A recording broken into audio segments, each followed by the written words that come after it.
19 তারিখ সকাল 5টার দিকে বাসা থেকে বের হয়েছিলাম আমার গ্রামের বাড়ির উদ্দেশ্যে আর কি। একটা কাজ ছিল আমার, যে পরীক্ষার একটা কাজ ছিল, এই জন্য আমি বাড়ির দিকে রওনা দিয়েছিলাম। গ্রিন হয়ে আসার পরে 3জন বাইক নিয়ে আসলো, এসে আমার সামনে দিয়ে আটকে নিল আমাকে।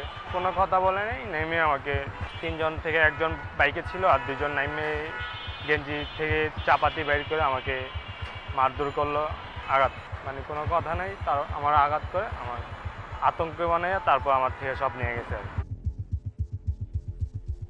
উল্টা পিঠ দিয়ে মাথায় অনেকক্ষণ বাইরে এলো, তারপর এই যে কোপ দিচ্ছে, রানে এখনো দাগ আছে, তারপর বুকে একটা কোপ দিচ্ছিল, মানে পোজ দিচ্ছে, তারপর এই জায়গায় পোজ দিচ্ছে, বইয়ের জন্য বেঁচে গেছিলো, এই যে এই জায়গায় কোপটা দিছিল, বুকে পোস্টটা দিচ্ছিল। এইভাবে আমি এরকম করছি দেখি আমার গেঞ্জিটা ফাইরা গেছে আর আমার বুকে একটু আঁচড় লাগছে আর কি। মোবাইল, তারপর আমার ব্যাগে, স্কুলের ব্যাগের টাকা ছিল, 14,000 টাকা ছিল, ফোন ছিল, এগুলো ছিনতাইকারীরা আমার ভয় দেখায় নিয়ে গেছে। যেদিন ঘটনা ঘটছিল ওই দিন গেছিলাম আমি মামলা করার জন্য।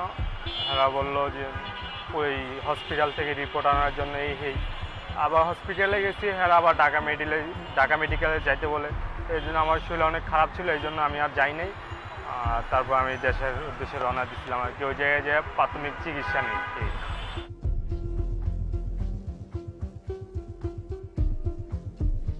7 দিন হয়েছে মিন, এটা না যে আমরা 7 দিন আগে আমরা অনেকে ইনফর্ম হয়েছি। অ্যাকচুয়ালি এটা গতকালকে যখন ভিডিওটা আমরা সবাই দেখি, নজরে আসে, তখনই নজরে আসে।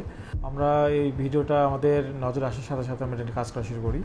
প্রথমত আমরা ঘটনাটার স্থানটা আইডেন্টিফাই করি, ভিকটিমকে আমরা ফাইন্ড আউট করি, তার সাথে কথাবার্তা বলি এবং একটা মামলা রেকর্ড করাই।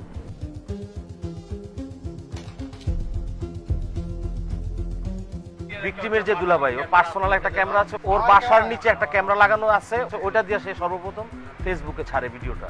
তারপরে আমাদের গ্রিনের সমাজ কল্যাণ সমিতি থেকে আমাদের এক সদস্য আদনান ও ছাড়ছে। ও ছাড়ার পরে ভিডিওটা যখন ব্যাপক ভাইরাল হয়ে যায়, তখন বিভিন্ন ধরনের প্রশাসন আইসা এটা ইনকোয়ারি করতে থাকে